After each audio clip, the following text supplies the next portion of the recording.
Hey guys, we are now today with Will Hamilton. Hamilton, yeah, you got it. I'm great with names. And from fuzzyyellowballs.com. Mm-hmm. Will, great. Thanks for being here, right? Thanks for having me, man. Yeah, looking forward to it. I always wanted to interview. Now I have an excuse, right? So just there you learn go. from me. Yes.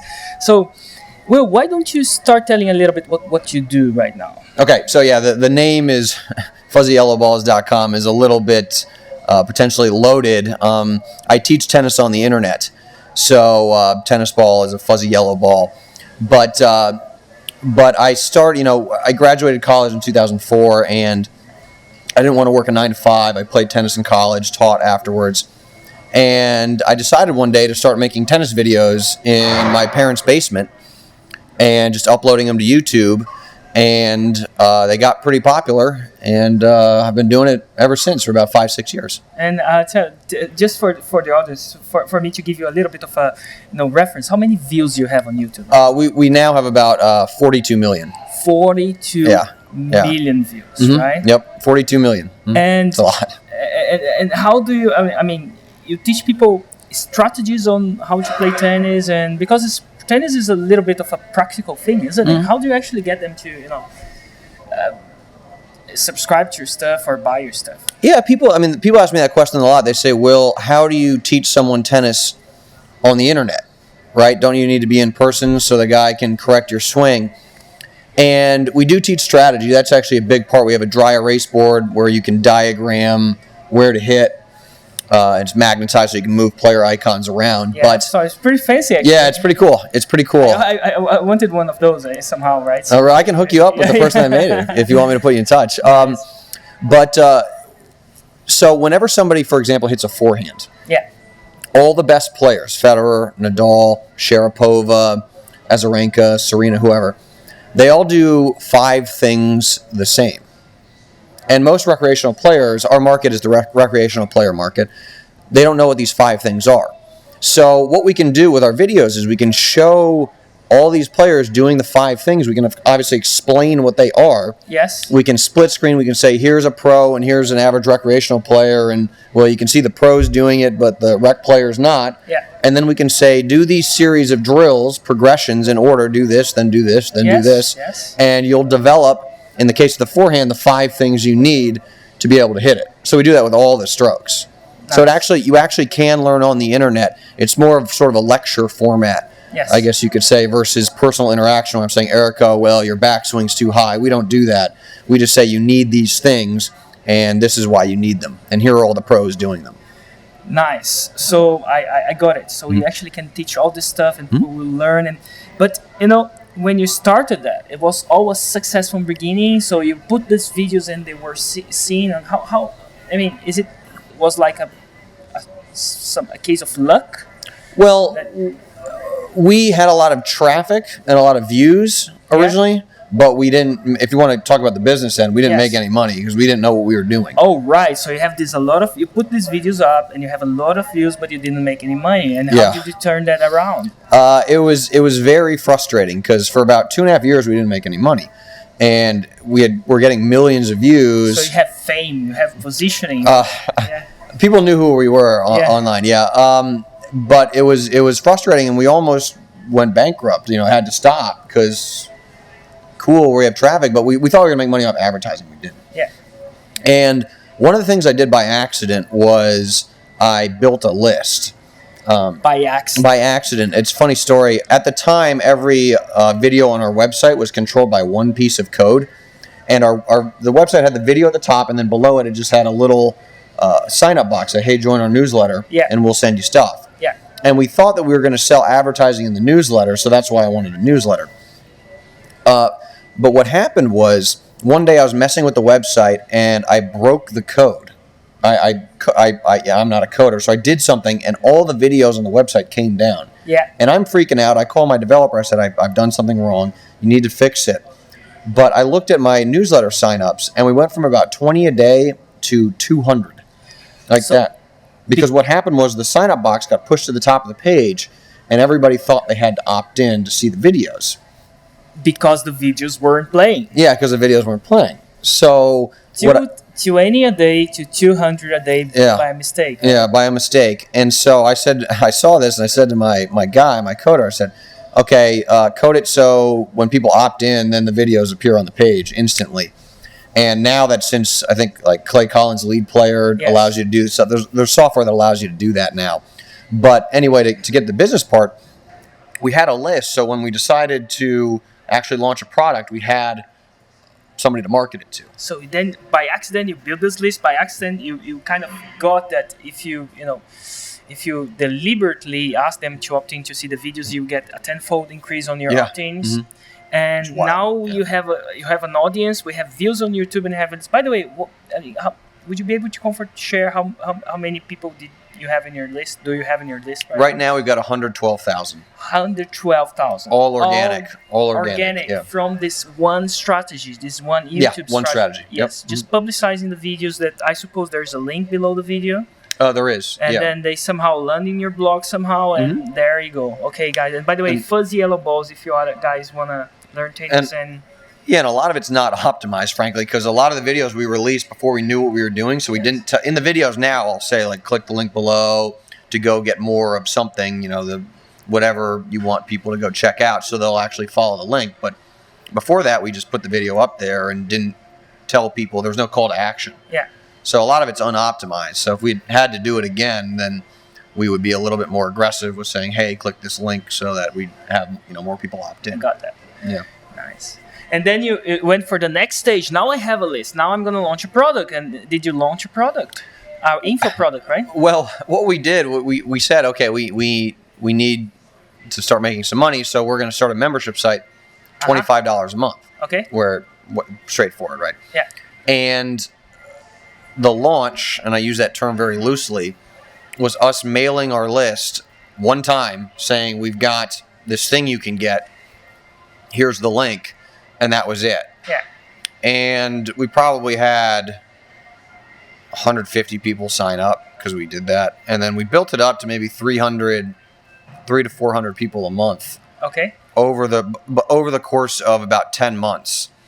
Yeah. But it wasn't great. I mean, it was doing, what is 400 times 25? I'm not going to do math on camera. That might be 10,000 a month, something like that. I don't have a clue. Yeah, if that's wrong, make sure you get the number. Lesson, so 400 times 25. Lesson number 1, don't do math on camera. Do math on stage, don't do math on camera. Yeah. But between two people and business expenses, it wasn't doing too well. I think we had done maybe 70,000 total over those 10 months. It's only about $7,000 a month. Yeah. And then we learned how to $7,000 a month. But yeah, we're getting there. Okay. Yeah. For a lot of people, this is a lot, right? Obviously it's a lot of money.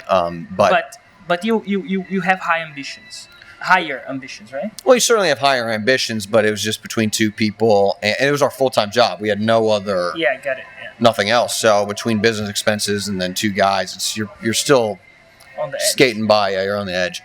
And then we learned about this thing called Product Launch Formula. Yes, from Jeff Walker, right? Jeff Walker. We implemented it, and we used it to sell the same membership site we had been selling previously that had done $70,000, and in 1 week it did $35,000. In 1 week. 1 week. So we were like, okay, this is a pretty good model. Yes. And we kind of shifted our business to do that. And now, where are you right now? I mean, I know that, I know by knowing you that you actually got a little bit of positioning. Could you tell a little bit how, you told me your last launch was, which one was the double play? The Brian Bros. So what ended up happening is we got the attention of some sports agents. We're in tennis, and top tennis players in the world are represented by agents. So they came to you. They came to us, yeah. Say, hey, fuzzy yellow balls. Yeah, basically. Yes. Do you want to work with some of our players? And so we ended up Bob and Mike Bryan, who are the number one doubles team in the world. They've won 12 Grand Slams. They won Olympic gold. Say they won the last Olympic gold for in London. Doubles. Yeah, in London. Yeah, in London. And then they won the U.S. Open right after that. And you have a photo with. I have a pretty cool. Can we show the photo when we edit the? Yeah, if you can edit it. Yeah. I'll get that to you. Show the photo. That's a cool photo. That's a cool photo. But But they're literally the best doubles team that's ever played. Yeah. And we worked with them to create a course, basically what are their strategies and tactics, what can recreational players copy. And you're talking about results. I mean, it's done about 600,000 in sales across the various launches. Launch, or you do the first launch, you did how much? Like 4 to 450 somewhere. It's a 400-ish, something more than $400,000 in sales. Yeah, right? Yeah, it was unbelievable. For that same list that you build with your YouTube yeah, channel, exactly, right? The free list, yeah. And then we relaunched it, and it did about 2 after that. Obviously, because a lot of people had already bought it. With a guy that, like a major celebrity, a major guy, a champion, I mean, the best double, would you say that the best double players ever? Yeah. Okay, yeah. Well, John McEnroe might take issue with that, but best team, certainly. Yes, and wow, they come to you and you apply this thing. So that means that once you learn the marketing, your positioning and I will call it power, but a positioning and ability to make stuff happen. It's so great that people, the best of the world, they end up coming to you, right? Is that what happened to you? Absolutely. I mean, it was a really interesting lesson where I think the internet has presented such an interesting opportunity. Yeah. For people willing to take advantage of it, because the tennis industry, for example, it's still, other than me basically, doesn't know how to use the internet. Like, for example, an agent, they came to me because they said, how do we use the internet to make our clients money? Yeah. Right? Their job, an agent's job, is to make money for their clients. And I had a way to do it. Yeah. But I think that there's so many markets like that haven't leveraged the internet yet. Yeah. I mean, if we just talk about sports, I could do what I did in basketball or golf or whatever, because it's just the marketing that remains the same. Yeah. And you would just find somebody that knows how to talk about golf or whatever. Or poker. Or poker, exactly. Poker, I'm just using sports because that's what I know, but there's every market that exists you could do this You're for. the living proof that works. And this is great. But now I would like to pick up your brain on something. Okay. Right? So you are the guy that I personally know that has more views on YouTube than anything else. 40 something? 42 million. Okay, good. So 42 million. Mm-hmm. How many views you get a day? Do you have? I mean nowadays more or less, or a week? It just stops counting. Probably it fluctuates between 30 and 50,000 a day. So 30 and 50,000. In the winter, it's lower. During a major, like a tennis tournament, it's higher. Okay, so good. It goes, So imagine if I strip all your views from you, right? And and maybe you're not even on a tennis market. Let's find the 3 main things the 3 main tips that you give for someone starting from scratch to increase the probability of having such a success. Would you be able for to views? For views, yeah. I mean, because after that you will need the list building thing, but the people want first views. And I'm listening, by the way. Okay. So the number one way to get views on YouTube is related videos. Okay. It's somebody's watching a video, and then there's videos on the sidebar that you want to get. So, by the way, if you're hearing that noise, there's a huge, amazing piece of, I don't know how to describe that, but just ignore for a bit. Yeah, but let's go to the video. It's like a cherry picker that's slowly driving through. If the camera wasn't on the tripod, I would show you guys, but he's going slowly through. He'll be going in a second. That's the magic. Wait, he's stopping. He's stopping. Oh, someone's coming by. Cool, let's get back. So I think actually I did check the stat. So the first is related videos. Okay, so how do you leverage that? So I think our views over lifetime has been 36.8. I think because I checked that actually yesterday. Or not yesterday, maybe a week ago. Yeah. 38.6% of our views has been related videos. I think search was 30-something, and then there's other stuff. Wow. So what you want to do... Let me just step for a moment back. So 38% of all that gazillion million views came not from people searching from you, but for that related video thing. Mm-hmm. Okay. Yep, exactly. Not coming after me directly. They found me by watching a different video. Okay. So what you want to do is you would go to YouTube, and let's say you're in the basket weaving niche. Yeah. You would type in how to weave a basket. I don't know what you would search for, but how to weave a basket. Yeah. And you would go find the most viewed videos there. And you would go to that video, and you would look at the name of the video, like what's the title of the video, It might be how to weave a basket. It could be something else. How to weave? How to weave a basket. What is weave? Weave means like put the straw together to make a basket. Okay. Weave, To weave. How to make a basket. Okay, how to good. make a basket. Great, yeah. You would look at the description. Yeah. And then you would look at the tags. Yes. And then... Can you see their text? I believe so. Okay. I'm not 100... Yeah, I think you can. Okay. And then you would create a video on a similar topic and name it very closely to that. And then your videos will start showing up in the sidebar. I've had friends do this. You might think that, well, if I'm just starting, how my videos aren't going to show up. That's not true. My friend, who is she's a cheerleader for the Washington Redskins, which is an American football team. She must be hot. She's attractive. She's attractive. Yeah, cheerleader. Unfortunately married, but she is a very good dancer. So she would release videos, basically contemporary interpretation of name of song. Yeah. So she would just do her dance routine to certain music. Yeah. And she has some videos that might have 1,000 views, but she has some that have 50,000, 70,000. And the ones that have 50 to 70,000 are dance interpretation of, let's say, Lady Gaga's Alejandro or Justin Bieber's Baby, Baby, Baby. So she is pulling views from Lady Gaga. And she's not even she's not a marketer. She's just uploading videos. She's not doing any of these specific things to up her view count. So if you find the videos that get a lot of views, you can pull off of that. And then once you actually get somebody, this is a good tip, that I actually learned from our mutual friend Sebastian, not mine. When you get somebody watching your video, make up a tag for just you. In other words, that nobody else will have. So like FYB. Like a code. Yeah, a code, basically. A code. Because YouTube's going to look at this tag, and only your videos are going to have the tag, so it's going to be more likely to put your videos against your video. So in other words, you're watching your video, and then related videos are over here. It's more likely to be one of your videos. Oh, got it. Yeah. Yeah. So then you keep people sort of in your funnel. Because it's unlikely that someone would put a tag like FYB, for example. Yeah. Yeah. Let me share one other. This is a really good one for search. It's maybe my favorite ninja tactic. But if there's an event in your niche, so let's just say the Super Bowl, because that's an obvious one. Yeah. So you know the Super Bowl is going to be on Sunday at 6:30 on February whatever, like February 2nd.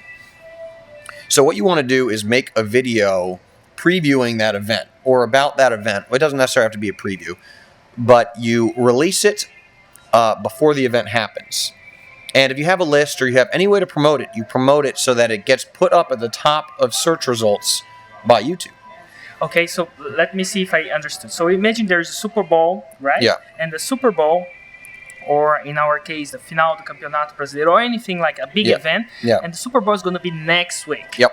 So this week, you release a video. Or maybe even a day or two ahead of time. It doesn't have to be that long. Yeah. Somewhere before, you release a video which talks about the Super Bowl or something like that. Yep. And then you ask your list to... Go watch it.